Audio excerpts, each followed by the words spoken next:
Sorry high court న్యాయమూర్తిని దుష్ప్రవర్తన, అవినీతి, అసమర్థత ఆధారంగా పార్లమెంటులోని ఉభయ సభలు ఆయన్ని పదవి నుంచి తొలగించేటువంటి అవసరం. దీన్ని మనం అభిశంసన తీర్మానం అంటాం. అభిశంసన సుప్రీంకోర్టు న్యాయమూర్తులైనా హైకోర్టు న్యాయమూర్తులైనా అవినీతి, అసమర్థత, తమ యొక్క విధుల దుర్వినియోగం అంటాం. అంటే తమ యొక్క బాధ్యతలను సక్రమంగా నిర్వర్తించకుండా అవినీతికి పాల్పడినట్లయితే వారిపై పార్లమెంటులో అభిశంసన తీర్మానం ద్వారా వారిని పదవి నుంచి తొలగించవచ్చు. అయితే ఈ సందర్భంలో పార్లమెంట్లో పాల్గొన్నటువంటి 2/3 సభ్యులు ఆ తీర్మానాన్ని ఆమోదించి, ముఖ్యంగా రాష్ట్రపతి కానీ ఉపరాష్ట్రపతి కానీ సుప్రీంకోర్టు హైకోర్టు న్యాయమూర్తులు పదవి నుంచి తొలగించేటువంటి సందర్భంలో ఈ రకమైనటువంటి పద్ధతి ఏముంటుంది. రాష్ట్రపతి తొలగించేటువంటి తీర్మాన ప్రక్రియను మహాభియోగ తీర్మాన ప్రక్రియ అంటాము. అలాగే న్యాయమూర్తులను తొలగించేటువంటి ప్రక్రియను అభిశంసన తీర్మాన ప్రక్రియ అంటాము. ఈ సందర్భంలో పార్లమెంట్ 2/3 మెజార్టీ ద్వారా ఈ పదవికి సంబంధించినటువంటి తొలగించే ప్రక్రియను చేపట్టే అవకాశం ఉంటుంది. ఈ రకమైనటువంటి అన్ని కూడా హైకోర్టు సంబంధించినటువంటి నిర్మాణం, న్యాయమూర్తుల యొక్క నియామకం, అర్హతలు, వేతనం, అలాగే పదవీ కాలానికి సంబంధించి చెప్పవచ్చు. అయితే భారతదేశంలో మొట్టమొదటి హైకోర్టు అనేది కలకత్తాలో ఏర్పాటు చేయడం జరిగింది 1861లో. 1861లో భారతదేశంలో మొట్టమొదటి హైకోర్టును తీసుకురావాలంటే కలకత్తాలో ఏర్పాటు చేశారు. కలకత్తాలో ఏర్పాటు చేయడం జరిగింది. మొట్టమొదటి హైకోర్టు హైకోర్టు న్యాయమూర్తిగా లీలా సేన్, మహిళా న్యాయమూర్తిగా లీలా సేన్ ఉన్నారు. ఆమె హిమాచల్ ప్రదేశ్ హైకోర్టు పనిచేయడం జరిగింది. మొట్టమొదటి మహిళా న్యాయమూర్తి లీలా సేన్ అన్నారు. ఇవి మనకు ఎప్పుడైనా కాంపిటేటివ్ సంబంధించినటువంటి విషయంలో పనికి రావడానికి అవకాశం ఉంటుంది కాబట్టి చెప్పలేదు. మొట్టమొదటి హైకోర్టు ఏమో 1861లో కలకత్తాలో ఏర్పాటు చేశారు. మొట్టమొదటి మహిళా న్యాయమూర్తిగా పనిచేసిన ఆమె లీలా సేన్ హిమాచల్ ప్రదేశ్ హైకోర్టులో పనిచేయడం అనేది జరిగింది. ఇక మనం నెక్స్ట్ హైకోర్టు నిర్మాణం అయిపోయిన అధికారాల గురించి చెప్పుకున్నాం. అధికారాల విధుల్లో మనం ప్రారంభ అధికార పరిధి అంటాం. ప్రాథమిక అధికార పరిధి లేదా ప్రారంభ లేదా ప్రాథమిక అధికార పరిధి. 1, 2 అప్పీళ్ల విచారణ,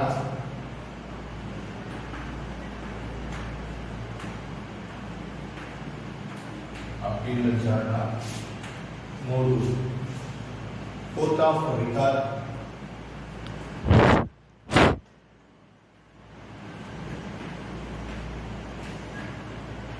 4 లేదా అధికారుల భద్రత. తర్వాత ధృవీకరించే అధికారం, తర్వాత న్యాయ సమీక్ష అధికారం,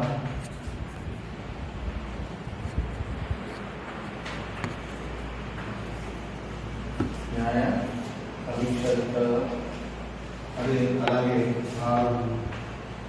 పరిపాలక అధికారం.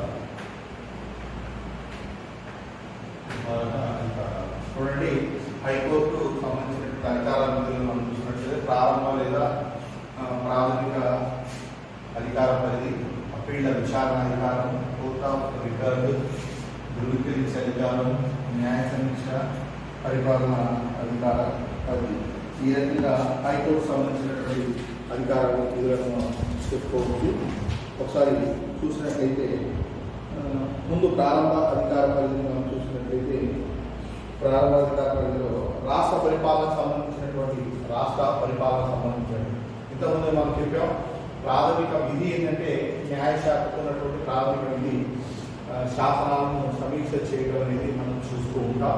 ముఖ్యంగా శాసనశాఖ కానీ రాష్ట్ర సంబంధించినటువంటి కార్యనిర్వహణ తీసుకున్నటువంటి విధానపరమైన నిర్ణయాలు రాజ్యాంగబద్ధంగా ఉన్నాయా లేవా అని చూసేటువంటి దీని యొక్క ప్రాధాన్యత విధిగా చెప్పారు. కాబట్టి రాష్ట్ర పరిపాలన సంబంధించిన ముఖ్యమైనటువంటి చట్టాలు, ఆదేశాలు, అలాగే వివాహం, విడాకులు, కోర్టు ధిక్కరణపై హైకోర్టు అనేది ప్రాథమిక అధికార పరిధిని కలిగి ఉంటుంది. ముఖ్యంగా రాష్ట్ర పరిపాలన సంబంధించినటువంటి చట్టాలు, ఆదేశాలు, వివాహం, విడాకులు, కోర్టు ధిక్కరణకు సంబంధించినటువంటి కేసులపై హైకోర్టుకు ప్రారంభ అధికార పరిధి అనేది ఉంటుంది.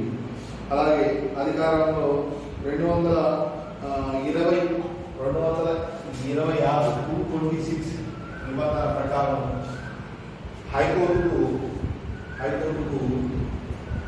రిట్లను జారీ చేసేటువంటి అధికారం ఉంటుంది. ముఖ్యంగా ఈ హైకోర్టు ఒక రాష్ట్రంలోని ప్రజలకు సంబంధించినటువంటి హక్కులను కాపాడేటువంటి వారి యొక్క స్వేచ్ఛ, రాజ్యాంగబద్ధంగా లభించిన స్వేచ్ఛ హక్కులను కాపాడడం కోసం వివిధ రకాలైనటువంటి రిట్లను జారీ చేయడం అనేది జరుగుతుంటుంది. హెబియస్ కార్పస్, మాండమస్, సెర్షియోరారీ, కోవారెంట్ లాంటి రిట్లను జారీ చేసి పౌరుల యొక్క ప్రాథమిక హక్కులను కాపాడడం అనేది జరుగుతుంది. రాజ్యాంగంలోని మన 32వ నిబంధన ప్రకారం ప్రాథమిక హక్కులలో 32వ నిబంధన చేసిన రాజ్యాంగ పరిహార హక్కుల గురించి తెలియజేస్తుంది. అంటే పౌరుల యొక్క స్వేచ్ఛా స్వాతంత్రాలకు ఎవరి వల్ల అంటే తోటి వ్యక్తుల వల్ల కానీ, ప్రభుత్వ సంస్థల వల్ల కానీ, ప్రైవేట్ సంస్థల వల్ల కానీ భంగం కలిగినట్లయితే న్యాయస్థానాలకు వెళ్ళి రక్షణ పొందవచ్చు అని తెలియజేసేటువంటి హక్కే రాజ్యాంగ పరిహార హక్కు. ఈ రాజ్యాంగ పరిహార ద్వారా మనం హైకోర్టుకు వెళ్ళినట్లయితే భారత హైకోర్టు 226 నిబంధన కింద వివిధ రకాలైనటువంటి రిట్లను జారీ చేయడం జరుగుతుంది. హెబియస్ కార్పస్, మాండమస్, సెర్షియోరారీ, కోవారెంట్ అని. ముఖ్యంగా హెబియస్ కార్పస్ రిట్ అంటే ఏంటంటే ఒక వ్యక్తిని అరెస్ట్ చేస్తే ఏ రకమైనటువంటి కారణం చేత ఏ అంశాల మీద అతన్ని అరెస్ట్ చేశారో ఆ కారణాలు తెలియజేస్తూ 24 గంటలలోపు కోర్టులో హాజరు పరచాలి అని చెప్పి హైకోర్టు జారీ చేసేటువంటి రిట్టే హెబియస్ కార్పస్ రిట్. అంటే ఒక వ్యక్తిని పోలీసులు అరెస్ట్ చేసినప్పుడు ఏ కారణం చేత అరెస్ట్ చేశారో ఆ కారణం తెలియజేస్తూ 24 గంటలలోపు కోర్టులో హాజరుపరచాలి అని ఆదేశించే ఉత్తర్వుని మనం హెబియస్ కార్పస్ రిట్ అంటాం. అలాగే మాండమస్ అంటే ఏంటంటే ఒక ప్రజా సంబంధమైనటువంటి డ్యూటీని నెగ్లిజెన్సీగా వ్యవహరించినప్పుడు ఒక ప్రజా సంబంధమైనటువంటి విధిని లేదా బాధ్యతను సక్రమంగా నిర్వర్తించాలి అని చెప్పి ఒక అధికారిని ఆదేశించేటువంటి ఉత్తర్వులు కూడా మనం ఈ రకంగా మిగతా రిట్లను మనం చెప్పుకోవడం అనేది జరుగుతుంది.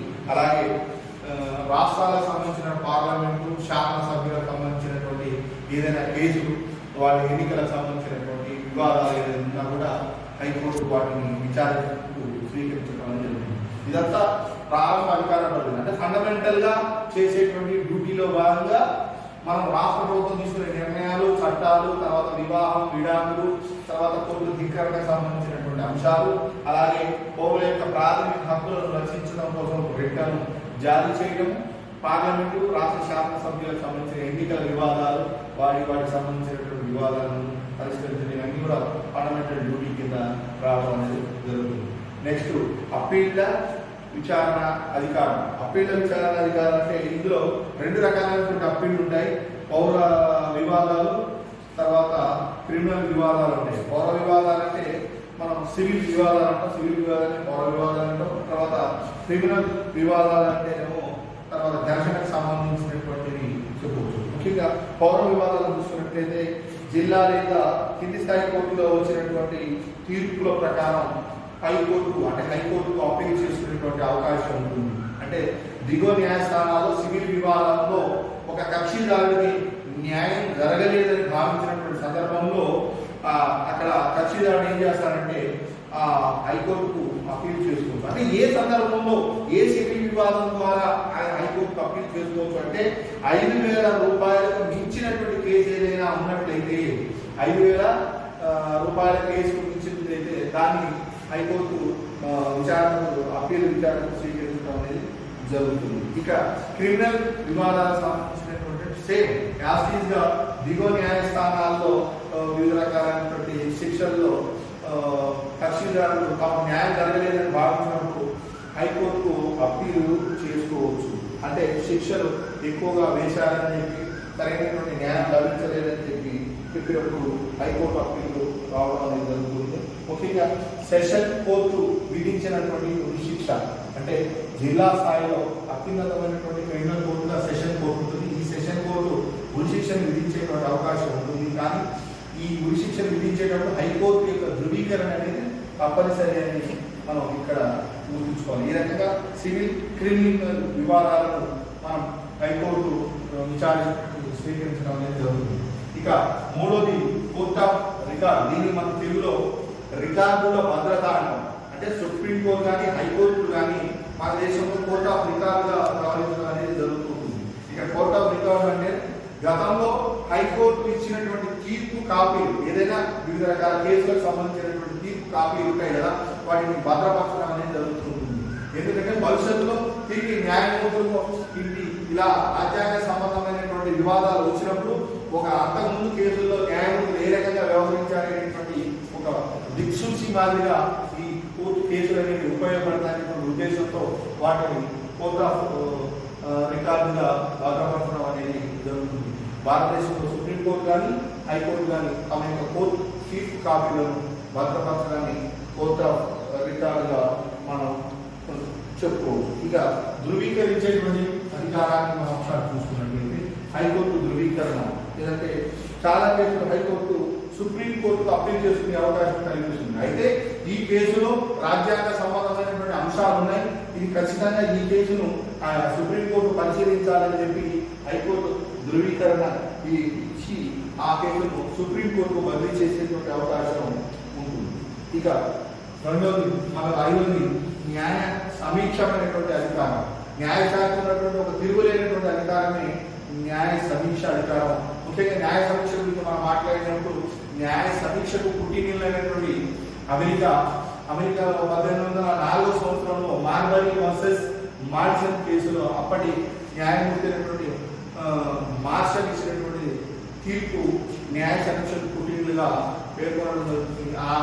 ఆ రకమైనటువంటి న్యాయ సమీక్ష అధికారాన్ని అమెరికా రాజ్యాంగం నుంచి తీసుకుని భారత రాజ్యాంగంలో కొనుక్కొచ్చాం. న్యాయ సమీక్ష అంటే శాసనశాఖ కార్యనిర్వహణ శాఖలు చేసేటువంటి చట్టాలు తీసుకుని విధానపరమైన నిర్ణయాలు రాజ్యాంగబద్ధంగా ఉన్నాయా లేవని చూడడాన్ని న్యాయ సమీక్ష అంటాము. ఈ సందర్భంలో న్యాయశాఖ రాజ్యాంగ ఔన్నత్యాన్ని రాజ్యాంగ ఆధిక్యతను కాపాడడానికి ప్రయత్నం చేస్తుంది. రాజ్యాంగ ఉల్లంఘనకు ప్రభుత్వాలు పాల్పడకుండా ఇది పనిచేస్తుంది. ముఖ్యంగా ఈ న్యాయ సమీక్ష ద్వారా రాజ్యాంగబద్ధమైనటువంటి పరిపాలనను అమలు చేయడం, అలాగే పౌరుల యొక్క స్వేచ్ఛా స్వాతంత్రాన్ని కాపాడేటువంటి అవకాశం కూడా ఉంటుంది. నెక్స్ట్ ఇక మనం చివరిగా చెప్పుకున్నటువంటి పరిపాలక అధికారాలు చెప్పినట్లయితే కింది కోర్టులలో 227వ నిబంధన ప్రకారం దిగువ కోర్టులలో పనిచేసేటువంటి సిబ్బందికి సంబంధించినటువంటి సర్వీసు నియమావళి వాటిని ఇది ఖరారు చేయడం అనేది జరుగుతుంది. అలాగే దానికి సంబంధించినటువంటి కొన్ని కేసులకు సంబంధించిన సమాచారం పంపించవలసిందిగా దిగు కోర్టులను కోరడం జరుగుతుంది. ఒక కేసును ఒక కోర్టు నుంచి మరొక కోర్టును బదిలీ చేయటకు 228వ నిబంధన ప్రకారం ఒక అధికారాన్ని కలిగి ఉన్నది. అలాగే కింది న్యాయస్థానం సంబంధించిన దస్త్రాలు రికార్డుని ఎప్పుడైనా సరే హైకోర్టుకు సంబంధించినటువంటి న్యాయమూర్తుల యొక్క బృందం పరిశీలించేటువంటి అధికారం కలిగి ఉంటుంది. అలాగే దిగువ కోర్టులకు సంబంధించినటువంటి పనిచేసే సిబ్బంది యొక్క వేతన పెంచే విషయంలో కానీ, వాళ్ళ యొక్క సర్వీస్ నిబంధనలు రూపొందించే విషయంలో కానీ, వాళ్ళ ఇతర సదుపాయాలు కల్పించే విషయంలో కూడా హైకోర్టు ప్రత్యేకమైనటువంటి అధికారం ఉందని చెప్పి మనం చెప్పుకోవచ్చు. ఈ రకంగా మనం రాష్ట్ర హైకోర్టు యొక్క నిర్మాణ అధికారాలను చెప్పడం జరుగుతుంది. ముఖ్యంగా ఒకసారి మరొక చూసుకుంటే హైకోర్టు అధికార విధులను ప్రారంభ లేదా ప్రాథమిక అధికార పరిధిలో ఉండి 2 అప్పీల విచారణ అధికారం, 3 కోర్ట్ ఆఫ్ రికార్డు, 4 ధృవీకరించే అధికారం, అలాగే 5 న్యాయ సమీక్ష అధికారం, 6 పరిపాలక అధికారాలు. ముఖ్యంగా హైకోర్టు నిర్మాణం నుంచి రాజ్యాంగం 6వ భాగంలో 214 నుంచి 230 అంశాలు అంటే నిబంధనలు తెలియజేస్తున్నాయి. భారతదేశంలో మొట్టమొదటి హైకోర్టు కలకత్తాలో ఏర్పాటు చేయబడింది. భారతదేశంలో మొట్టమొదటి మహిళా న్యాయమూర్తి నీలా సేత్ హిమాచల్ ప్రదేశ్లో హైకోర్టు న్యాయమూర్తిగా పనిచేయడం జరిగింది. ప్రస్తుతం భారతదేశంలో 25 హైకోర్టులు ఉన్నాయి. ఈరోజు హైకోర్టు రాష్ట్ర ప్రభుత్వంలో భాగంగా హైకోర్టు నిర్మాణం అధికారాల విధులకు సంబంధించినటువంటి పాఠం తెలుసుకుందాం. రాష్ట్ర హైకోర్టుకు సంబంధించినటువంటి ముఖ్యంగా రాష్ట్ర ప్రభుత్వం యొక్క ప్రధాన అంగాల్లో చివరి అంగం హైకోర్టు. న్యాయశాఖ హైకోర్టు అంటాం. న్యాయశాఖ యొక్క ముఖ్యమైనటువంటి విధి న్యాయ సమీక్ష అధికారాన్ని కలిగి ఉండడం అనేది అంటే శాసనశాఖ శాసనాలను రూపొందిస్తుంది, కార్మిక శాఖ శాసనాలను అమలుపరచడం జరుగుతుంది. అలాగే న్యాయశాఖ శాసనాలు రాజ్యాంగబద్ధంగా ఉన్నది లేనిది సమీక్ష చేయడం అనేది జరుగుతుంది. ఒకవేళ శాసనశాఖ కార్మిక శాఖ చేసేటువంటి చట్టాలు లేదా శాసనాలు లేదా విధానపరమైన నిర్ణయాలు రాజ్యాంగబద్ధంగా లేకపోయినట్లయితే వాటిని కొట్టివేసేటువంటి అధికారం న్యాయశాఖ. అందులో భాగంగా రాష్ట్ర హైకోర్టు లేదా రాష్ట్ర న్యాయశాఖ నిర్మాణాన్ని మనం చూసుకున్నట్లయితే రాజ్యాంగం 6వ భాగంలో 214 నుంచి 237 వరకు ఉన్నటువంటి నిబంధనలు రాష్ట్ర హైకోర్టు నిర్మాణం అధికారాల గురించి చెప్పడం జరుగుతుంది.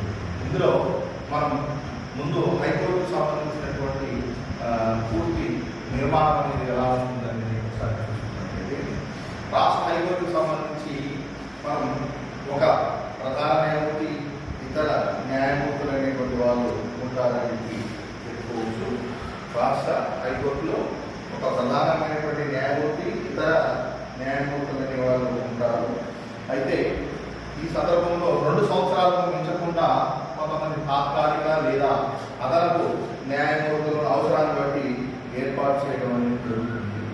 అయితే రాష్ట్ర హైకోర్టు సంబంధించినటువంటి ఈ నిర్మాణంలో భాగంగా ఒక ప్రధాన న్యాయమూర్తి, ఇప్పుడు ప్రస్తుతం మన రాష్ట్ర హైకోర్టు హిమా కోహ్లీ అని చెప్పి ఒక ప్రధాన న్యాయమూర్తి ప్రస్తుతం పనిచేయడం అనేది జరుగుతుంది.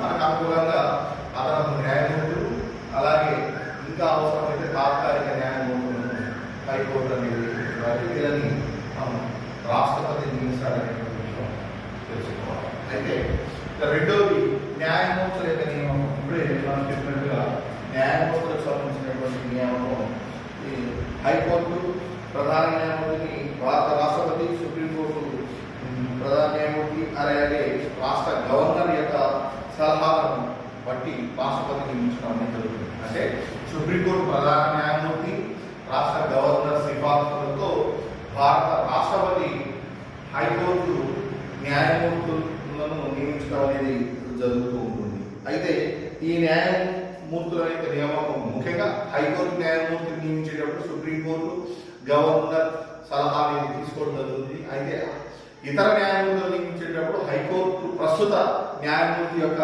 సలహాలను కూడా తీసుకోవడం అనేది జరుగుతూ ఉంటుంది. ఈ రకంగా ఒకసారి ఒక హైకోర్టుకు సంబంధించినటువంటి న్యాయమూర్తిని వేరొక హైకోర్టు కూడా బదిలీ చేసేటువంటి అధికారం భారత రాష్ట్రపతికి ఉందని చెప్పవచ్చు. అంటే ఒక రాష్ట్రంలో ఉన్నటువంటి హైకోర్టు న్యాయమూర్తిని మరొక రాష్ట్రానికి బదిలీ చేసే అవకాశం కూడా ఉంటుంది అనేది ఇక్కడ మనం చెప్పుకోవాలి. ఇక మూడోది మనం చూసుకున్నట్లయితే అర్హతలు. భారతదేశంలో హైకోర్టు న్యాయమూర్తిగా నియమించబడేటువంటి వ్యక్తికి ఉండాల్సినటువంటి అర్హతలు మీకు ఇంతకుముందు ఎన్నోసార్లు చెప్పినట్టు విధంగా ఏ పదవికైనా ముందుగా భారతీయ పౌరుడై ఉండాలి అనేటువంటిది సాధారణ నియమం అనేది ఒకటి ఖచ్చితంగా ఉంటుంది. భారతదేశంలో ఏదైనా భూభాగం ఎక్కడైనా జన్మించినటువంటి వాడే ఉండాలి. అలాగే ఏదైనా ఒక న్యాయ వ్యవస్థలో అంటే ఒక రాష్ట్రంలోని ఎక్కడైనా ఒక న్యాయ వ్యవస్థలో 10 సంవత్సరాల పాటు న్యాయమూర్తిగా పనిచేసినటువంటి అనుభవం ఉండాలి. లేదా ఎక్కువ హైకోర్టులలో 10 సంవత్సరాలు న్యాయవాదిగా పనిచేసి ఉండాలి. దిగువ న్యాయస్థానాల్లో 10 సంవత్సరాలు న్యాయమూర్తిగా పనిచేసేగా ఉండాలి.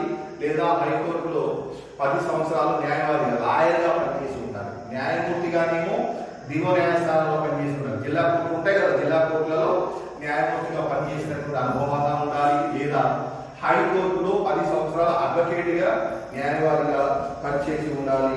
అలాగే రాష్ట్రపతి దృష్టిలో న్యాయశాస్త్రంపై అవగాహన ఉన్నటువంటి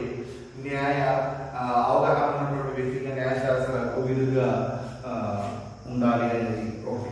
ఇక వేతనానికి సంబంధించినటువంటి మనం చూసుకున్నట్లయితే శాలరీ ఏదైతే చూసుకుంటే భారతదేశంలో హైకోర్టు ప్రధాన న్యాయమూర్తికి ప్రతి నెల 2,50,000 రూపాయలు ప్రధాన న్యాయమూర్తికి ఇస్తున్నారు.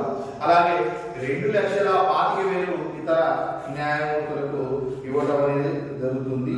అయితే వీరికి ఒకసారి పెంచినటువంటి జీతాలను తగ్గించేటువంటి అవకాశం ఉండదు. ఆర్థిక అత్యవసర పరిస్థితి 360 నిబంధనల ప్రకారం ఆర్థిక అత్యవసర పరిస్థితి విధించినటువంటి సందర్భంలో మాత్రమే వీరి యొక్క వేతనాలు తగ్గించే అవకాశం ఉంది తప్ప మరెప్పుడు కూడా వారి యొక్క వేతనాలు ఖచ్చితమే కానీ తగ్గించేటువంటి అవకాశం ఉంటుంది. వీరి యొక్క వేతనం ముఖ్యంగా ప్రధాన న్యాయమూర్తి యొక్క వేతనం ఒక నెలకు 2,50,000 రూపాయలు ఇవ్వడం అనేది జరుగుతుంది. ప్రధాన న్యాయమూర్తికి 2,50,000, ఇతర న్యాయమూర్తులకు 2,25,000 రూపాయలు శాలరీగా ఇవ్వడం జరుగుతుంది. వీటితో పాటు కొన్ని అదనపు సౌకర్యాలు కూడా వీరికి కల్పించడం అనేది జరుగుతుంది. ఇక పదవీ కాలానికి సంబంధించిన మనం చూసుకున్నట్లయితే 5వది పదవీ కాలం. అయితే ఇక్కడ భారతదేశంలో 62 సంవత్సరాల వయసు వరకు హైకోర్టు న్యాయమూర్తి పదవీ కాలం అనేది ఉంటుంది. అంటే అతను రాష్ట్రపతిని ఈలోపు ఎప్పుడైనా సరే అతను తన యొక్క రాజీనామాను ఈ 22 సంవత్సరాల పదవీ కాలంలో ఎప్పుడైనా, అంటే మనం 6 లేదా 62 సంవత్సరాలు అంటారు యాక్చువల్గా ఈ హైకోర్టు న్యాయమూర్తి యొక్క పదవీ కాలాన్ని. 6 సంవత్సరాల ముందైనా లేదా 62 సంవత్సరాలు నిండినా అతను తన యొక్క పదవి యొక్క విరమణ చేయాల్సినటువంటి సందర్భం ఉంటుంది. ఈ పదవీ కాలం మధ్యలోనే తన యొక్క రాజీనామాను ఒకవేళ తను పనిచేయడం ఇష్టం లేనప్పుడు రాష్ట్రపతికి తన యొక్క రాజీనామా లేఖనిచ్చి పదవికి వైదొలిగించవచ్చు. ఇక తొలగించే పదవి స్వచ్ఛందంగా పదవి కోల్పోవడం ఒకటి, ఆయన్ని పదవిలో ఉండగానే తీసివేసే పద్ధతి తొలగింపు పద్ధతి. అసమర్థత, అవినీతి తదితర కారణాలపై హైకోర్టు న్యాయమూర్తి